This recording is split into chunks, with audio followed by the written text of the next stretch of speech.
अपराध, दुष्कर्म, सामूहिक बलात्कार। वो बच्ची के साथ बलात्कार हुआ, उसके बाद बच्ची किसकी निगरानी में थी या किसकी निगरानी में होनी चाहिए? कैसे उस 14 साल की बच्ची ने आत्महत्या कर ली, या उसे आत्महत्या करने पर मजबूर किया गया, या उसकी आत्महत्या होते हुए उसे रोकने की बजाय उसे होने दिया गया? क्योंकि यहां पर भी सीधा सीधा पता लगता है कि कहीं ना कहीं भाजपा के लोग, इन नाबालिग बेटियां, ये मैं कहूंगी हर एक से, इसे हल्के में मत लीजिएगा। ये देश में हर राज्य में, खासतौर से भाजपा शासित राज्य में, भाजपा के नेताओं की भागीदारी शामिल है इसमें, और मामलों को दबाकर न्याय नहीं मिल रहा है। भोपाल में भाजपा नेता ने, ये मध्य प्रदेश की, वो जबलपुर की खबर है, तो ये भोपाल की खबर है, पत्रिका की खबर है।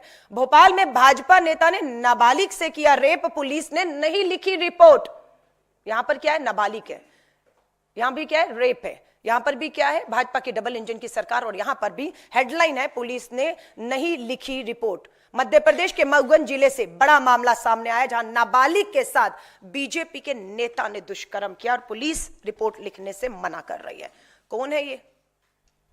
कौन है ये नेता? अखिल भारतीय विद्यार्थी परिषद के पूर्व संगठन मंत्री हैं मऊगंज से, जिसने दुष्कर्म किया है, और कार्रवाई नहीं हो रही। अखबारों में फोटोएं हैं, तस्वीरें हैं, पत्रकारों ने इनकी जांच की तो पता लगा ये नाबालिग बेटियों का बलात्कार करने वाले कोई और नहीं, या तो ये भाजपा के सिटिंग महाराष्ट्र जो है आपके महाराष्ट्र में पूर्व पार्षद है, गुजरात में सिटिंग विधायक है, और यहां पर अखिल भारतीय विद्यार्थी परिषद का महामंत्री है, जिसने नाबालिग बेटी का बलात्कार। आप सब में एक ही चीज देखेंगे कि भाजपा की डबल इंजन की सरकार है, बेटियां नाबालिग हैं, दोषी भाजपा के बड़े नेता हैं, सरकार सत्ता का संरक्षण है, पुलिस एफआईआर नहीं कर रही, और बेटियों को न्याय के लिए अदालत जाना पड़ा, और अदालत की फटकार के बाद एफआईआर होती है। ये सब मामले पूरे के पूरे एक जैसे हैं, जिसे मुझे महसूस हुआ कि दिल्ली में अपना दौरा में जो खत्म करके आई, कि सबसे पहले मुझे देश के सामने इन हकीकत को रखना है। टीकमगढ़ में नाबालिग रेप में हिरासत में बीजेपी नेता, आरोपियों को अपने होटल में दी थी जगह। यह भी भाजपा का नेता है, अपने होटल में, जिनका नाम है संजू यादव, ये भाजपा के नेता हैं।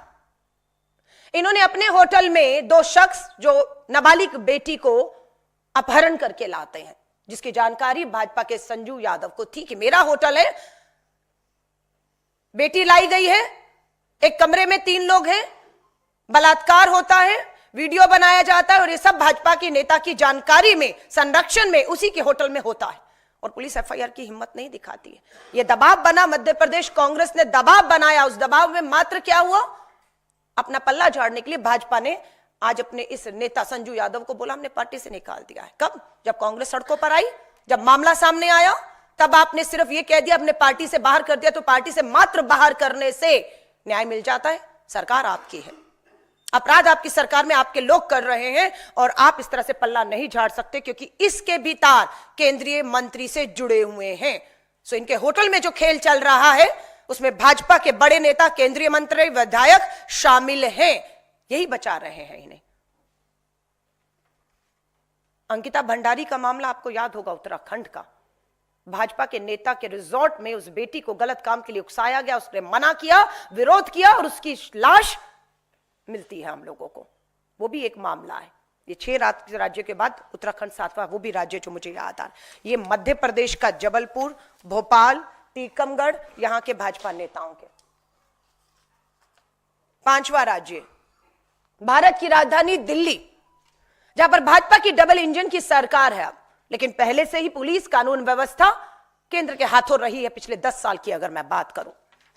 दिल्ली शर्मसार, 1 महीने में, ये 4 फरवरी की रिपोर्ट है, अभी एग्जैक्ट आज से 1 महीना पहले की खबर है। दिल्ली शर्मसार 1 महीने में हुई 101 दरिंदगियां की घटना। राजधानी दिल्ली में 1 महीने में 100 से ऊपर बेटियों के साथ हर महीने गलत काम हो रहा है। हर दिन 3 महिलाओं और किशोरियों के साथ बलात्कार राजधानी दिल्ली में हो रहे हैं। संसद का सत्र शुरू होने जा रहा है। 8 मार्च को अंतर्राष्ट्रीय महिला दिवस मनाया जाएगा, जश्न मनाए जाएंगे और इन बेटियों के घाव पर नमक छिड़का जाएगा। और 10 तारीख से संसद का सत्र भी शुरू होने वाला है। केंद्रीय मंत्री रक्षा खर्चे के समर्थन में कितनी महिला सांसद भाजपा के केंद्रीय मंत्री खड़ी रहती हैं ये हम दिखाएंगे, लेकिन कांग्रेस की महिला सांसद, चाहे लोकसभा हो चाहे राज्यसभा हो, चाहे सड़क में, संसद में हमारी सांसद और सड़क पर महिला कांग्रेस खड़ी रहेंगी इन बेटियों को न्याय दिलाने के लिए, क्योंकि पानी सर से ऊपर गुजर रहा है। ये वो घटनाएं हैं जो कहीं ना कहीं अखबार मीडिया के माध्यम से थानों में पहुंचकर हमारे तक पहुंच गई हैं। बहुत सी खबरें अभी तक दफन कर दी गई हैं, चाहे उन्हें डराया गया, धमकाया गया, दबाव दिया गया, और सब भाजपा शासित राज्य हैं। आइए राजस्थान भी ले चलती हूं। प्रधानमंत्री जी, आप गए थे राजस्थान के विधानसभा चुनाव में और महिलाओं की, बेटियों की सुरक्षा को बड़ा मुद्दा बनाया था। 6 माह में महिला उत्पीड़न के राजस्थान में दर्ज हुए 20,000 मामले। 6 महीने 20,000 बेटियां। आपके लिए मामले हो सकते हैं, हमारे लिए वो 20,000 बेटियां हैं हमारी। आप कहेंगे हमने देखो मामले दर्ज किए, एहसान नहीं कर रहे मामले दर्ज करके। आपका फेलियर है कि 20,000 बेटियां दुष्कर्म, छेड़खानी की शिकार हो रही हैं और आपकी सरकार अपराधियों में किसी भी तरह का डर, खौफ पैदा करने में विफल और नाकामयाब हो रही है, क्योंकि आप सजाएं देने में फेल हो रहे हैं। राजस्थान पत्रिका 6